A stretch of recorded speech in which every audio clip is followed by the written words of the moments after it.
Okay, so how to replace a touchpad on your Acer Vero. If you find this video in any way helpful, please like, share, and subscribe. I use a screwdriver and pry tool to remove all the screws and loosen the panel because we're going to focus on the touchpad. You can also look at a disassembly video or your user manual if you're not sure how to do that on your own. But let's focus on the touchpad. So first thing I'm going to do once I'm inside, also the links for the screwdriver and pry tool are in the description. I'm going to grab the tabs and detach the battery. That's the first thing you want to do because you don't want any power in the board or anything like that that could cause problems like shorts or anything like that. So I'm going to go ahead and pull it out. Typically there'd also be some screws holding it in, but not with this particular model, so I don't have to loosen any screws. If you find differently, you might have to do so if you're looking at this video with a different model. Okay, so next thing I'm going to do is I'm going to unplug this ribbon cable. I'm going to open up the little flap and pull it out by the tab, being careful not to break it, and gently pull it off like so, being careful not to bend it too much. Now I'm going to remove this tape. It's going to take a bit, so we're going to fast forward because the tape is really stuck on there, but that is where the screws to the touchpad are, so I have to remove this before unscrewing the touchpad. So let's skip ahead. So I've got the tape mostly up, so I'm going to go ahead and I'm going to remove these first two screws just like so, being careful not to strip it. If you find that it's not going, watch the screw and make sure that you don't want to strip it and have it not be able to be removed. Drilling it out is real pain. So I'm going to remove this one too, and then we're going to work on the rest of this tape here. Removing the last bit of tape, the ribbon cable popped off, just like that.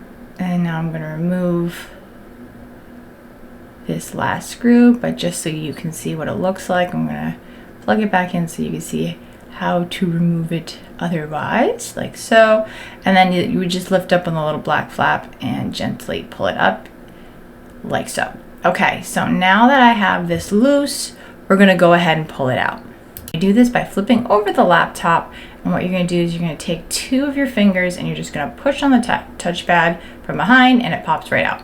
Now let's show you how to install your new touchpad. So you would grab your new touchpad and then you would install it with the little, as you can see, there's those two little pieces to hook in first, those two little pieces of metal, and then the part without that pops in gently. So for this one, it's the bottom goes in first, and then the top just gently does it. As you can see, it has those little pieces that go in first, like so, and then you gently set it in and make sure it's firmly in there.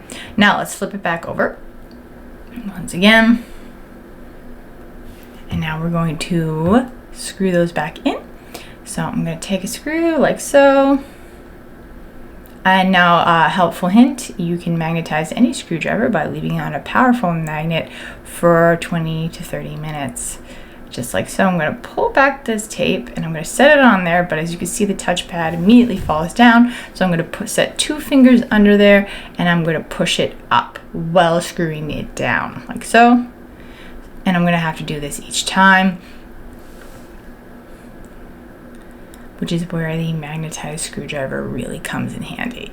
Like that, it falls down. And then I'm just going to go ahead and do it again. Hold it up. And then I'll just repeat the process till all the screws are back in, like so. All right. And now I'm going to set the tape back down like so in the original positions.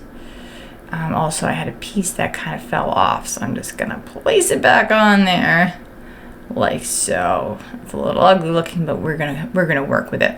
Now, I'm going to put that ribbon cable gently back in its original position. It was under the big ribbon cable, so we're gonna do that. The one that was the motherboard and keyboard. So I'm going to first plug this back in gently, like so. Don't force it, and then put that black flap back down, lay it down gently. You don't want to bend it into a position that it was not set in.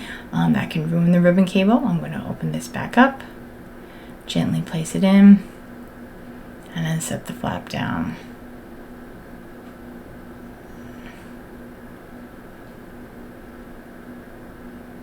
so.